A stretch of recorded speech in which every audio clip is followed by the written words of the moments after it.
Hi students, welcome to NMK Telugu online classes. ఈ వీడియోలో June 28వ తారీఖు సంబంధించినటువంటి కరెంట్ అఫైర్స్ని అయితే డిస్కస్ చేద్దాం. ఆల్రెడీ ఇంతకు ముందు జూన్ 27వ తారీఖు 26 ఈ 2 రోజులు కరెంట్ అఫైర్స్ కూడా పోస్ట్ చేశాను. ఎవరైనా ఒకవేళ చూడకపోయినట్లయితే నా ఛానల్లో ఆ వీడియోస్ కూడా ఉంటాయి, చూడండి. అదేవిధంగా చాలా మంది చూస్తున్నారు కానీ లైక్ అయితే చేయట్లా, కాబట్టి చూసే ప్రతి ఒక్కళ్ళు చిన్న లైక్ చేయండి. మీరు కనుక లైక్ చేసినట్లయితే నేను మరిన్ని వీడియోస్ కొంచెం ఫాస్ట్గా చేయడానికైతే నాకు కూడా ఒక ఎంకరేజ్మెంట్ లాగా ఉంటుంది. కాబట్టి దయచేసి చూసే వాళ్ళందరూ కూడా ఒక లైక్ అయితే చేయండి. ఓకే, చూడండి. 28వ తారీఖు కరెంట్ అఫైర్స్ లో ఫస్ట్ బిట్ అనమాట. అంతర్జాతీయ సౌర కూటమి, ఇంటర్నేషనల్ సోలార్ అలయన్స్ అంటారు. అదోనా, అంతర్జాతీయ సౌర కూటమి ఇంటర్నేషనల్ సోలార్ అలయన్స్ లో 100వ చాలా చాలా ఇంపార్టెంట్ బిట్ ఇది. 100వ పూర్తి సభ్య దేశంగా ఏది మారింది? అదోనా, 100వ పూర్తి సభ్య దేశంగా ఏది మారింది అంటే పరాగ్వే అంటారు. అంతర్జాతీయ సౌర కూటమిలో ఇటీవల 100వ దేశంగా ఏది మారింది లేదా ఏది చేరింది అని అడిగితే పరాగ్వే అంటారు. ఈ ఇంటర్నేషనల్ సోలార్ అలయన్స్ అనేది ఏ సంవత్సరం ఏర్పాటైంది అంటే 2015లో ఏర్పాటైంది. దీని ప్రధాన కార్యాలయం ఎక్కడుంది అంటే గురుగ్రామ్ అంటారు. గురుగ్రామ్ అనేది ఏ రాష్ట్రం అంటే హర్యానా. ఏ రాష్ట్రం? హర్యానా రాష్ట్రం అన్నమాట. ఫ్రాన్స్ లోని ప్యారిస్ నగరంలో 2015 నవంబర్ 30న దీనిని ఏర్పాటు చేశారు. 2015 నవంబర్ 30న ఫ్రాన్స్ లోని ప్యారిస్ నగరంలో ఇది ఏర్పాటైంది. ఏర్పాటైంది ప్యారిస్ లో, కానీ దీని హెడ్ క్వార్టర్స్ ప్రధాన కార్యాలయం ఎక్కడుందంటే మాత్రం గురుగ్రామ్. 2024లోనే, ఇంకా క్లియర్ గా చెప్పాలంటే మే నెలలో అనమాట. అదోనా, 2024లోనే ఐఎస్ఏలో 98వ దేశంగా స్పెయిన్ చేరిన విషయం మనకు తెలిసిందే. అదోనా, లాస్ట్ మేలో మనకు 99వ దేశంగా స్పెయిన్ జాయిన్ అయింది. ఇప్పుడు 100వ దేశంగా ఏ స్టేజ్ చేరింది అంటే పరాగ్వే దేశం అయితే చేరింది అనమాట. ఓకే, నెక్స్ట్ దాని తర్వాత సెకండ్ బిట్. ఏ దేశ అధ్యక్షుడిపై చేతబడి, బ్లాక్ మ్యాజిక్ అంటారు అనమాట. ఏ దేశ అధ్యక్షుడిపై చేతబడి చేశారన్న ఆరోపణలు వచ్చాయి? ఏ దేశ అధ్యక్షుడిపై చేతబడి లేదా బ్లాక్ మ్యాజిక్ చేశారన్న ఆరోపణలు వచ్చాయి అంటే మాల్దీవులు. ఏంటిది? మాల్దీవులు అధ్యక్షుడి మీద అన్నమాట. చూడండి, మాల్దీవుల అధ్యక్షుడు మహమ్మద్ మొయిజ్జుపై చేతబడి చేశారన్న ఆరోపణలతో 2 మంత్రులను పోలీసులు అరెస్టు చేశారు. మహమ్మద్ మొయిజ్జుపై అంట ఏంటిది చేతబడి చేశారన్న ఆరోపణలు రావడం, అది నిజమా కాదా అని తెలుసుకోవడానికి 2 మంత్రులను కూడా అరెస్టు చేయడం అయితే మాల్దీవుల్లో జరిగిందనమాట. అలా వార్తల్లో అయితే నిలిచింది, గుర్తుపెట్టుకోండి. నెక్స్ట్ దాని తర్వాత మూడోది అంతర్జాతీయ ప్రకృతి సంరక్షణ సంఘం అంటారు. అంతర్జాతీయ ప్రకృతి సంరక్షణ సంఘం నివేదిక ప్రకారం ప్రపంచంలో ఎన్ని జీవజాతులు అంతరించిపోయే ముప్పును ఎదుర్కొంటున్నాయి? చూడండి, ఈ నివేదిక ప్రకారం ప్రపంచంలో ఎన్ని జీవజాతులు అంతరించిపోయే ముప్పును ఎదుర్కొంటున్నాయి అంటే 45,000 జీవజాతులు అంట. అదొన్న ప్రపంచవ్యాప్తంగా 45,000 జీవజాతులు అంతరించిపోవడానికి సిద్ధంగా ఉన్నాయంట. గత ఏడాది 44,000గా ప్రకటించిన ఈ సంస్థ ఈ ఏడాది 45,000గా తెలిపింది. గత సంవత్సరం 44,000 అని చెప్పింది, ఈ సంవత్సరం 1000 పెరిగినాయి అనమాట. ఇంకా కాబట్టి 45,000. రానున్న సంవత్సరాలలో 45,000 జీవజాతులు మరణిస్తున్నాయి అంట. ఎందుకు మరణిస్తున్నాయి ఈ జీవజాతులు? వాతావరణ మార్పులు. అదోనా, పర్యావరణం మొత్తము కూడా కాలుష్యం అయిపోతుంది. సరైన సమయానికి వర్షాలు పడట్లా, అధిక ఉష్ణోగ్రతలు, మనుషులే తట్టుకోలేకపోతున్నారు ఈ ఉష్ణోగ్రతలని. మరి చిన్న చిన్న జీవాలు ఎలా తట్టుకుంటాయి? అందుకని అవన్నీ చనిపోతున్నాయి. అక్రమ వేట, చాలా మంది కూడా ఈ వేట ద్వారా అనేక జంతువుల్ని నాశనం అయితే చేసేస్తున్నారు. అడవుల నరికివేత. ఎప్పుడైతే మనకి జనాభా పెరిగిపోతున్నారో అప్పుడు అడవులను కూడా నరికివేస్తారు. ఎందుకంటే భూమి అదే, కానీ జనాభా పెరిగిపోతున్నారు, అందుకని అడవులను కూడా ఏం చేస్తారు? నరికివేస్తారు. పరాయి జీవజాతుల చొరబాట్లు అంటే ఒక ప్రాంతంలోని జీవులు ఇంకొక ప్రాంతంలోకి వెళ్ళడం వల్ల అక్కడ యుద్ధాలు జరిగి ఏ జీవజాతులు ఏమైపోతున్నాయి? అంతరించిపోతున్నాయి. ఈ దుస్థితికి కారణం అని పేర్కొన్నది. అదోనా, కాబట్టి జీవజాతులు అంతరించిపోవడానికి కారణం వాతావరణ మార్పులు, అక్రమ వేట, అడవుల నరికివేత, పరాయి జీవజాతుల చొరబాట్లు, ఇవి కారణాలు. నెక్స్ట్, కేంద్ర ప్రభుత్వం ఏ సంస్థకు మినీ రత్న హోదా, చూడండి, మినీ రత్న హోదా, మళ్ళా దాంట్లో కేటగిరీలు ఉంటాయి అనమాట. కేటగిరీ 1 ను మంజూరు చేసింది. కేంద్ర ప్రభుత్వం ఏ సంస్థకు మినీ రత్న హోదా కేటగిరీ 1 ను మంజూరు చేసింది అంటే దాన్ని సిఈఎల్ అంటారు. ఏంటిది? సిఈఎల్ సంస్థ. మరి సిఈఎల్ అంటే అర్థం ఏంటిది? సెంట్రల్ ఎలక్ట్రానిక్స్ లిమిటెడ్ అంటారు అనమాట. అదొన్నా, సెంట్రల్ ఎలక్ట్రానిక్స్ లిమిటెడ్ అంటారు. ఇది ఎప్పుడు ఏర్పాటైంది అంటే 1974లో. దీని ప్రధాన కార్యాలయం ఎక్కడుంది అంటే న్యూఢిల్లీలో ఉందన్నమాట. ఎక్కడ? న్యూఢిల్లీ అంటారు. నెక్స్ట్ దాని తర్వాత అమెరికాలో చూడండి, అమెరికాలో ఆసియన్ల జనాభా ఎంతగా ఉన్నట్లు అమెరికా దేశం ప్రకటించింది. అదవుతుందా? అమెరికా దేశంలో ఆసియన్ల జనాభా ఎంతగా ఉన్నట్లు అమెరికా దేశం ప్రకటించింది అంటే 2.06 కోట్ల మంది ఉన్నారంట. అమెరికా దేశంలో సుమారు 2 కోట్ల మంది ఆసియన్ జనాభా అయితే ఉన్నారు. అమెరికాలో ఆసియన్ జనాభా 2 కోట్లను దాటింది. అదవుతుందా? 2 కోట్లను దాటింది. 2023లో 5,85,000 మంది ఆసియన్లు పెరిగారు. అదవుతుందా? గత ఏడాదితో 2023లో మొత్తం ఎంతమంది పెరిగారంట? 5,85,000 మంది ఆసియన్లు పెరిగారు. టెక్సాస్ అంట చూడండి, అమెరికాలోని టెక్సాస్ లో ఆసియన్లు అధికంగా నివసించడానికి ఇష్టపడుతున్నారు. అదవుతుందా? మన ఆసియన్స్ అందరూ అమెరికా వెళ్ళి అమెరికాలో ఎక్కడ ఎక్కువగా ఉందాం అనుకుంటున్నారు అంటే టెక్సాస్ లో ఉందామని చెప్పి అయితే అనుకుంటున్నారంట. ఇది కూడా గుర్తుపెట్టుకోండి. నెక్స్ట్ దాని తర్వాత చూడండి 6వ బిట్టు, ఏ రాష్ట్రంలో మంత్రుల జీతాలు మరియు అలవెన్సెస్ పై ఆదాయపు పన్ను చెల్లించాలని ఆ రాష్ట్ర మంత్రి మండలి ఏకగ్రీవంగా నిర్ణయించింది. చూడండి, ఒక రాష్ట్రంలో అంట మంత్రుల జీతాలు మరియు వాళ్ళకు వచ్చే అలవెన్సెస్ పై ఆదాయ పన్ను కూడా చెల్లిద్దాం, రాష్ట్రాన్ని ముందుకు నడిపిద్దాం అని చెప్పి ఆ రాష్ట్ర మంత్రి మండలి ఏకగ్రీవంగా నిర్ణయించిందంట. అది ఏ రాష్ట్రము అంటే మధ్యప్రదేశ్ అంటారు. అదవుతుందా? మధ్యప్రదేశ్ రాష్ట్ర మంత్రి మండలి నిర్ణయించింది. ఆ మంత్రుల అంటే దీన్ని ఎవరైతే నిర్ణయించారో వాళ్ళ ఆ మంత్రుల యొక్క జీతాలపై అలవెన్సెస్ పై ఆదాయ పన్ను వాళ్ళు అయితే చెల్లించనున్నారన్నమాట. నెక్స్ట్ దాని తర్వాత చూడండి 7వ బిట్టు చాలా చాలా ఇంపార్టెంట్ బిట్ అనమాట. ప్రముఖ రచయిత్రి అయిన ఎవరికి పెన్ పింటర్ 2024 పురస్కారం దక్కింది? ప్రముఖ రచయిత్రి అయిన ఎవరికి పెన్ పింటర్ 2024 పురస్కారం దక్కింది అంటే అరుంధతి రాయ్ అంటారు. ఏం పేరు? అరుంధతి రాయ్. ఏమా భారతదేశానికి చెందిన ఒక రచయిత్రి అనమాట. ఆమెకి పెన్ పింటర్ 2024 ప్రైజ్ అయితే దక్కింది. ఇంగ్లాండ్కు చెందిన ఇంగ్లీష్ పెన్ అనే స్వచ్ఛంద సంస్థ చూడండి, ఇంగ్లాండ్కు చెందిన ఇంగ్లీష్ పెన్ అనే స్వచ్ఛంద సంస్థ 2009 నుంచి ఈ పురస్కారాన్ని అందజేస్తుంది. 2009 నుంచి పురస్కారాన్ని అందజేస్తుంది. నోబెల్ గ్రహీత నాటక రచయిత హొరాల్డ్ పింటర్, ఆయన పేరు అనమాట, వ్యక్తి పేరు. చూడండి, హొరాల్డ్ పింటర్ ఎవరైనా ఇంగ్లాండ్ దేశానికి చెందిన నాటక రచయిత, నోబెల్ గ్రహీత హొరాల్డ్ పింటర్ జ్ఞాపకార్థం ఈ పురస్కారాన్ని ఇస్తున్నారు. చూడండి, ఈ పురస్కారాన్ని ఎవరి జ్ఞాపకార్థం ఇస్తున్నారు? హొరాల్డ్ పింటర్. ఇంట్లో ఈ పింటర్ అనమాట ఏ సంస్థ ఇస్తుంది? ఇంగ్లీష్ పెన్ అనే సంస్థ ఇస్తుంది. దీంట్లో పెన్ తీసుకున్నారు కాబట్టి ఈ ప్రైజ్ పేరు ఏం పెట్టారు? పెన్ పింటర్ ప్రైజ్ అని పెట్టారు అన్నమాట. అదోనా మీకు అర్థమైందని అయితే నేను అనుకుంటున్నాను. నెక్స్ట్ చూడండి 8వ bit, India bullion jewellers association, India bullion jeweller association vice president గా ఎవరు నియమితులయ్యారు? India bullion jewellers association vice president గా ఎవరు నియమితులయ్యారు అంటే ఆయన పేరు అక్షమోహిత్ కాంబోజ్ అంటారు. చూడండి, అక్షమోహిత్ కాంబోజ్ అనే పేరుతో అయితే పిలుస్తారు. అక్షమోహిత్ కాంబోజ్ అంటారు. నెక్స్ట్, భారత రచయిత్రి అయిన ఎవరికి కామన్వెల్త్ బహుమతి వచ్చింది?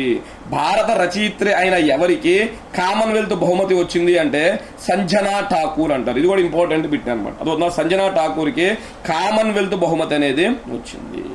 కామన్వెల్త్ కథానికల పోటీలో చూడండి, కామన్వెల్త్ కథానికల పోటీలో ముంబైకి చెందిన ఏ ప్రాంతం అంటే ముంబైకి చెందిన 26 ఏళ్ల సంజనా ఠాకూర్ ప్రథమ బహుమతిని గెలుచుకుంది. సంజనా కథకు శీర్షిక ఐశ్వర్య రాయ్ కావడం విశేషం. ఆమె యొక్క కథకి ఏమని పేరు పెట్టింది? శీర్షిక అంటే పేరు అనమాట ఐశ్వర్య రాయ్ అని అయితే పేరు పెట్టింది. ఆమెకి కామన్వెల్త్ అన్ని దేశాలలో కూడా ఈ కథానికల పోటీ ఉంటది అనమాట. దాంట్లో ఏమో కామన్వెల్త్ దేశాలన్నింటిలో కూడా ఫస్ట్ ప్రైజ్ అయితే గెలుచుకుంది. కామన్వెల్త్ దేశాలు అంటే ఒకప్పుడు బ్రిటిష్ వారి చేత పరిపాలించబడిన దేశాలన్నీ కలిపి ఒక కూటమిగా ఏర్పడ్డాయి. ఆ కూటమినే కామన్వెల్త్ కూటమి అని అయితే పిలుస్తారన్నమాట. ఓకే, నెక్స్ట్ దాని తర్వాత చూడండి 10వ bit, sustainable governance champion award అంటారు. చూడండి, సస్టైనబుల్ గవర్నెన్స్ ఛాంపియన్ అవార్డు ఏ సంస్థకు వచ్చింది? అదొక సస్టైనబుల్ గవర్నెన్స్ ఛాంపియన్ అవార్డు ఏ సంస్థకు వచ్చింది అంటే GRSE అనే సంస్థకు వచ్చింది. GRSE అంటారు అనమాట. మరి GRSE అంటే అర్థం ఏంటి అంటే garden reach ship builders and engineers అంటారు. అదొక garden reach ship builders and engineers అంటారు. ఇది కలకత్తాలో ఉంది. దీన్ని 1884లో ఏర్పాటు చేశారు. 1960లో దీనికి పేరు పెట్టారు. 1884లో వేరే పేరు బ్రిటిష్ వాడు పెట్టుకున్నారు. 1960లో దీనికి ఏం పెట్టారు? Garden reach ship builders and engineers అనే పేరు పెట్టారు. షార్ట్ కట్ లో GRSE అని కూడా దాన్ని పిలుస్తారు అన్నమాట. ఓకే, ఏ అవార్డు వచ్చింది? సస్టైనబుల్ గవర్నెన్స్ ఛాంపియన్ అవార్డు అయితే ఈ సంస్థకు వచ్చింది. నెక్స్ట్ దాని తర్వాత చూడండి 11 ఏ ఆర్టికల్ ప్రకారం రాష్ట్రపతి లోక్సభలో ప్రత్యేక ప్రసంగం చేస్తారు అంటే ఆర్టికల్ 87 అనమాట. మనకి చూడండి మొదటి లోక్సభ మొదటి సమావేశం చూడండి ఇక్కడ రాశాను, నూతన లోక్సభ ఏర్పాటైన మొదటి సమావేశం మొదటి ప్రసంగం రాష్ట్రపతి చేస్తారు. దీనినే ప్రత్యేక ప్రసంగం అంటారు. ఏ ఆర్టికల్ ప్రకారం చేస్తారు అంటే ఆర్టికల్ 87 ప్రకారం చేస్తారు. అదువల్ల లోక్సభ ఏర్పాటైన మొదటి సమావేశం మొదటిగా ప్రసంగించేది ఎవరంటే రాష్ట్రపతి అనమాట. దాన్నే ప్రత్యేక ప్రసంగం అంటారు ఆర్టికల్ 87 ప్రకారం. దీనిపై తర్వాత ధన్యవాదాల తీర్మానాన్ని ప్రవేశపెడతారు. చూడండి ధన్యవాదాల తీర్మానం, ఓట్ టు థ్యాంక్స్ అంటారు. అదొందా ఆమె మాట్లాడినటువంటి మాటలకి రాష్ట్రపతి ధన్యవాదాలు తెలపాలన్నమాట. ఒక తీర్మానాన్ని ప్రవేశపెడతారు. ఈ తీర్మానాన్ని సగం కన్నా ఎక్కువ మంది సభ్యులు ఖచ్చితంగా ఆమోదించాలన్నమాట. ఆ సభలో సగం కన్నా ఎక్కువ మంది ఖచ్చితంగా ఏం చేయాలి, ఆమోదించాలి. ఈ తీర్మానాన్ని మెజారిటీ సభ్యులు ఆమోదించాలి, లేకపోతే మంత్రి మండలి రాజీనామా చేయవలసి వస్తుంది. చాలా ఇంపార్టెంట్. చూడండి ఆర్టికల్ 87 వల్ల ప్రభుత్వం పడిపోయే అవకాశం కూడా ఉంటుంది. ఈ ధన్యవాద తీర్మానాన్ని మెజారిటీ సభ్యులు ఆమోదించాలి. అలా కాకుండా మెజారిటీ సభ్యులు వ్యతిరేకించారనుకోండి, అప్పుడు ప్రభుత్వం అనేది పడిపోవడం కూడా జరిగింది. మంత్రిమండలి రాజీనామా చేయాలి. మంత్రిమండలి రాజీనామా అంటే ప్రభుత్వం అనేది ఏమైపోయింది, పడిపోవడం అనేది జరిగింది అన్నమాట. ఓకే, నెక్స్ట్ దాని తర్వాత చూడండి మనకి 12వ బిట్ అనమాట. Micro small medium sized enterprises day అంటారు. Micro small medium sized enterprises day అంటారు. తెలుగులో అయితే సూక్ష్మ చిన్న మరియు మధ్య తరహా పరిశ్రమల దినోత్సవం అంటారు. సూక్ష్మ చిన్న మరియు మధ్య తరహా పరిశ్రమల దినోత్సవం అంటారు. ఏ రోజున అంటే జూన్ 27వ తారీఖుగా మనం అయితే చెప్పుకోవచ్చు. నెక్స్ట్ పివి నరసింహారావు జయంతి ఏ రోజున అంటే జూన్ 28. గుర్తుపెట్టుకోండి, పివి నరసింహారావు గారి జయంతి ఏ రోజున అంటే జూన్ 28. ప్రధాని అయిన మొట్టమొదటి దక్షిణ భారతీయుడు. గుర్తుపెట్టుకోండి, భారతదేశానికి ప్రధాని అయిన మొట్టమొదటి దక్షిణ భారతదేశుడు మన తెలుగువాడు ఎవరు అంటే పివి నరసింహారావు. ఎప్పుడు అంటే ఈయన ప్రధానిగా చేసింది 1991 టు 96 మధ్య చేశారు. 1991 టు 96 పివి నరసింహారావు గారు ప్రధాని. భారతదేశానికి ఈయన ఎన్నో ప్రధాని అంటే 9వ ప్రధాని. ఇది గుర్తుపెట్టుకోండి, భారతదేశానికి ఎన్నో ప్రధాని, 9వ ప్రధాని. 2024లో మరణాంతరం భారతరత్న అవార్డు పొందారు. Very very important. చూడండి, ఈ సంవత్సరం 2024లో మొత్తం 5 మందికి భారతరత్న అవార్డ్స్ ఇచ్చారు. ఆ 5గురిలో ఒక ఆయన ఎవరు అంటే పివి నరసింహారావు గారికి కూడా ఈ సంవత్సరమే భారతరత్న అవార్డు ఇవ్వడం కూడా జరిగింది. నెక్స్ట్ 1971లో చూడండి, 1971లో ఉమ్మడి ఆంధ్రప్రదేశ్ కు 4వ ముఖ్యమంత్రిగా కూడా పనిచేశారు. ఈయన ఆంధ్రప్రదేశ్ కు ముఖ్యమంత్రిగా చేశారు, దేశానికి ప్రధానిగా కూడా చేశారు అనమాట. మరి ఆంధ్రప్రదేశ్ కి ఎన్నో ముఖ్యమంత్రిగా చేశారంట, 4వ ముఖ్యమంత్రి. ఏ సంవత్సరం 1971లో అయితే చేశారన్నమాట. అదొన్నా గుర్తుపెట్టుకోండి.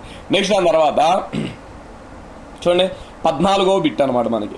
రాజ్యసభ పక్ష నేతగా ఎవరిని అధికారికంగా రాజ్యసభ చైర్మన్ జగదీప్ ధన్కర్ ప్రకటించారు. రాజ్యసభ పక్ష నేతగా ఎవరిని అధికారికంగా రాజ్యసభ చైర్మన్ ఎవరు, జగదీప్ ధన్కర్ అనమాట. ఈయనే మనకి ఉపరాష్ట్రపతి. ఇది కూడా గుర్తుపెట్టుకోండి. భారతదేశానికి ఎవరైతే ఉపరాష్ట్రపతిగా ఉంటారో ఆ ఉపరాష్ట్రపతి రాజ్యసభకు చైర్మన్ గా కూడా వ్యవహరిస్తారు, జగదీప్ ధన్కర్. మరి ఎవరిని అంటే మీకు ఆల్రెడీ చెప్పా, జేపీ నడ్డా అంటారు, జగత్ ప్రకాష్ నడ్డా అంటారు అనమాట. ఇంతకు ముందు వీడియోలో కూడా దీని గురించి అయితే చర్చించాను, మళ్ళీ రెండోసారి అయితే వచ్చింది, గుర్తుపెట్టుకోండి. నెక్స్ట్ దాని తర్వాత 15 అమరావతి డెవలప్మెంట్ కార్పొరేషన్ లిమిటెడ్ అంటారు. అమరావతి డెవలప్మెంట్ కార్పొరేషన్ లిమిటెడ్ కు చైర్పర్సన్ ఎండి అనమాట. అది ఉన్న దీన్ని సిఎండి అని కూడా అనుకోవచ్చు మనం సింపుల్ గా అయితే. చైర్పర్సన్ మరియు ఎండి అంటే మేనేజింగ్ డైరెక్టర్ గా ఎవరు నియమితులయ్యారు అంటే లక్ష్మీ పార్థసారథి అంటారు. ఆమె పేరు లక్ష్మీ పార్థసారథి, ఒక ఐఏఎస్ ఆఫీసర్ అనమాట. ఆమెనైతే నియమించడం జరిగింది. 2014-19 మధ్య కూడా 2014-19 మధ్య కూడా ఈమె దీనికి చైర్పర్సన్ ఎండిగా వ్యవహరించారు. అంటే అప్పుడు టీడీపీ గవర్నమెంట్ లో కూడా ఏమే దీనికి చైర్పర్సన్ మరియు ఎండి, మళ్ళీ ఇప్పుడు టీడీపీ గవర్నమెంట్ వచ్చిన తర్వాత కూడా ఏమనే తీసుకోవడం అయితే జరిగింది. ఓకే, ఇంపార్టెంట్, గుర్తుపెట్టుకోండి. నెక్స్ట్ దాని తర్వాత చూడండి 16 నీటిలో తేలియాడే సౌర విద్యుత్ ప్లాంట్ అనమాట. అదోనా చూడండి, సౌర విద్యుత్ ప్లాంట్ నీటిలో కూడా ఏర్పాటు చేస్తారు. నీటిలో తేలియాడే సౌర విద్యుత్ ప్లాంట్ ను ఏ రైల్వే జోన్ నెలకొల్పింది? అదోనా ఏ రైల్వే జోన్ నెలకొల్పింది అంటే సెంట్రల్ రైల్వే అంటారు, దాన్నే మధ్య రైల్వే అనే పేరుతో పిలుస్తారు అనమాట. పశ్చిమ కనుమల్లో ముంబైలోని ఇగాత్పురి అంటారు. గుర్తుపెట్టుకోండి, ఇగాత్పురి వద్ద నీటిపై తేలియాడే సౌర విద్యుత్ ప్లాంట్ ను మధ్య రైల్వే నెలకొల్పింది. ఇంపార్టెంట్. ఏ రైల్వే? మధ్య రైల్వే. ఎక్కడ? ముంబైలో ఎక్కడ? ఇగాత్పురి అనే ఒక చిన్న రైల్వే స్టేషన్ వద్ద నీటిపై తేలియాడే సౌర విద్యుత్ ప్లాంట్ అయితే నెలకొల్పింది. ఎందుకంటే దీని ద్వారా వచ్చినటువంటి కరెంటుతో ఆ ఇగాత్పురి రైల్వే స్టేషన్ కి ఆ ఫ్యానులకు కానీ లేదంటే లైట్స్ కానీ వాటికి ఉపయోగించడం అయితే జరుగుతుంది. ఈ సౌర విద్యుత్ ప్లాంట్ సామర్థ్యం ఎంత అంటే 10 మెగావాట్లు. ఎంత? 10 మెగావాట్లు. రైల్వే పరంగా దేశంలో ఇదే మొదటి నీటిపై తేలియాడే సౌర విద్యుత్ ప్లాంట్. గుర్తుపెట్టుకోండి, రైల్వేలకు సంబంధించి దేశంలో ఇదే మొదటి నీటిపై తేలియాడే సౌర విద్యుత్ ప్లాంట్ అంటారు. Okay, important. నెక్స్ట్ దాని తర్వాత 15 నూతన నేర న్యాయ చట్టాలపై సమాచారానికి ప్రారంభించిన యాప్ పేరేమిటి? చూడండి, మనకి రేపు జూలై 1వ తారీఖు నుంచి మనకి 3 చట్టాలు అయితే అమల్లోకి రాబోతున్నాయి అనమాట. వాటినే నేర న్యాయ చట్టాలు అంటారు. అంటే అంతకుముందు Indian penal code, Indian criminal code అని చెప్పి కొన్ని ఉన్నాయన్నమాట. వాటిని చేంజ్లు చేస్తూ బీజేపీ గవర్నమెంట్ కొత్త చట్టాలను అయితే చేసింది. లాస్ట్ ఇయర్ వీటిని ప్రకటించింది, ఈ ఇయర్ నుండి అమలు చేస్తుంది అనమాట. దీని సమాచారాన్ని తెలుసుకోవడానికి ప్రారంభించారు ఒక యాప్. ఆ యాప్ ని ఏమంటారు అంటే సంజ్ఞాన్ అంటారు. ఏమంటారు? సంజ్ఞాన్ అనమాట. సంజ్ఞాన్ యాప్ అని పిలుస్తారు, గుర్తుపెట్టుకోండి. ఈ సంజ్ఞాన్ యాప్ ను RPF director general Manoj Yadav ప్రారంభించారు. అదో ఈ యాప్ ఎవరు ప్రారంభించారు? మనోజ్ యాదవ్ ప్రారంభించారండి. ఎవరు ఈ Manoj Yadav? RPF director general. RPF అంటే రైల్వే ప్రొటెక్షన్ ఫోర్స్ అంటారు. రైల్వే ప్రొటెక్షన్ ఫోర్స్ అనే పేరుతో పిలుస్తారు. ఓకే, నెక్స్ట్ దాని తర్వాత 18ది లాస్ట్ బిట్ అనమాట. చూడండి, వందే భారత్. సరే, ఇంకా ఉన్నాయి మొత్తం 21 బిట్లు ఉన్నాయి. వందే భారత్ గతిమాన్ రైళ్ల వేగాన్ని ఎంతకు తగ్గించాలని రైల్వే బోర్డు నిర్ణయం తీసుకుంది? వందే భారత్ గతిమాన్ రైళ్ల వేగాన్ని ఎంతకు తగ్గించాలని రైల్వే బోర్డు నిర్ణయం తీసుకుంది అంటే 130 కిలోమీటర్స్ పర్ అవర్ అంట. 130 కిలోమీటర్స్ పర్ అవర్. ఇవి మామూలుగా 160 కిలోమీటర్స్ పర్ అవర్ వేగంతో వెళ్తుంటాయి. చూడండి, గతిమాను 160 వెళ్ళింది. వందే భారత్ లో అన్ని ట్రైన్స్ 160 వెళ్ళో, కేవలం కొన్ని ట్రైన్స్ 160 వెళ్తాయి. అదవుతుందా?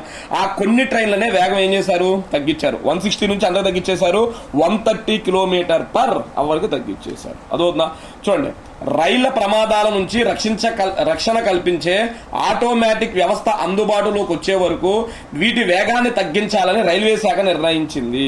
మనకి ఇటీవల రైల్వేలో ఎక్కువగా యాక్సిడెంట్లు అవుతున్నాయి కదా, వాటి కోసం ఒక ఆటోమేటిక్ వ్యవస్థను తీసుకొస్తున్నారు.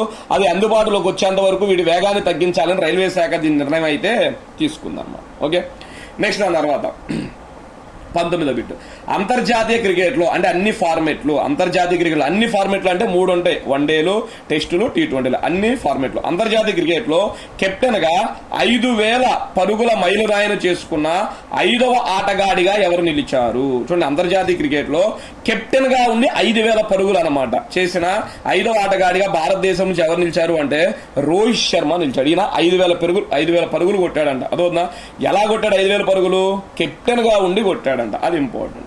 మరి 5వ వ్యక్తిగా అంటున్నాం. అదవుతుందా? ఎన్నో వ్యక్తిగా? 5వ ఆటగాడిగా నిలిచాడంట. మరి మిగతా 4 ఎవరు? ఒక ఆయన పేరు అజారుద్దీన్, ఈయన కెప్టెన్ గా ఉండి 5000 కొట్టాడు. నెక్స్ట్ గంగూలీ, ఈయన కూడా అంటే కెప్టెన్ గా ఉండి 5000 కొట్టాడు. MS ధోని, విరాట్ కోహ్లీ. ఇప్పుడు ఎవరు record? Rohit Sharma. Okay, next T20 లేదా వన్డే ప్రపంచ కప్ లో ఫైనల్ కు చేరిన మొట్టమొదటి దేశం ఏది అంటే దక్షిణాఫ్రికా దేశం. ఎవరు? దక్షిణాఫ్రికా. చూడండి, దక్షిణాఫ్రికా T20 లేదా వన్డే ప్రపంచ కప్ లో ఇంతవరకు ఎప్పుడు ఫైనల్ కే వెళ్ళలేదు అనమాట. అదొన్న T20 లేదా వన్డే ప్రపంచ కప్ లో ఫైనల్ కు చేరిన మొట్టమొదటి దేశం. ఇంతవరకు ఎప్పుడు ఫైనల్ కి వెళ్ళా, ఫస్ట్ టైం దక్షిణాఫ్రికా వెళ్తుంది, వెళ్ళింది. ఇంకొక టీం ఏమో మన ఇండియా వెళ్ళింది. కాబట్టి దక్షిణాఫ్రికాకి ఇండియాకి మధ్య T20 వరల్డ్ కప్ ఫైనల్ అయితే జరుగుతుంది, గుర్తుపెట్టుకోండి. నెక్స్ట్ దాని తర్వాత రాజీనామా చేసిన శ్రీలంక క్రికెట్ జట్ ప్రధాన కోచ్ ఎవరు? చూడండి, శ్రీలంక క్రికెట్ జట్ ప్రధాన కోచ్ రాజీనామా చేశారంటే ఆయన పేరేంటి అంటే క్రిస్ సిల్వర్ వుడ్ అంటారు. ఆయన పేరేం పేరు? క్రిస్ సిల్వర్ వుడ్ అనే పేరుతో అయితే పిలుస్తారన్నమాట. ఓకే, ఇవి స్టూడెంట్స్ మనకి 28వ తారీఖు సంబంధించినటువంటి కరెంట్ అఫైర్స్. నెక్స్ట్ దాని తర్వాత 29 కూడా రాసేసాను. నెక్స్ట్ వెంటనే 29వ తారీఖు కరెంట్ అఫైర్స్ కూడా అప్లోడ్ చేస్తాను. Okay, thank you students.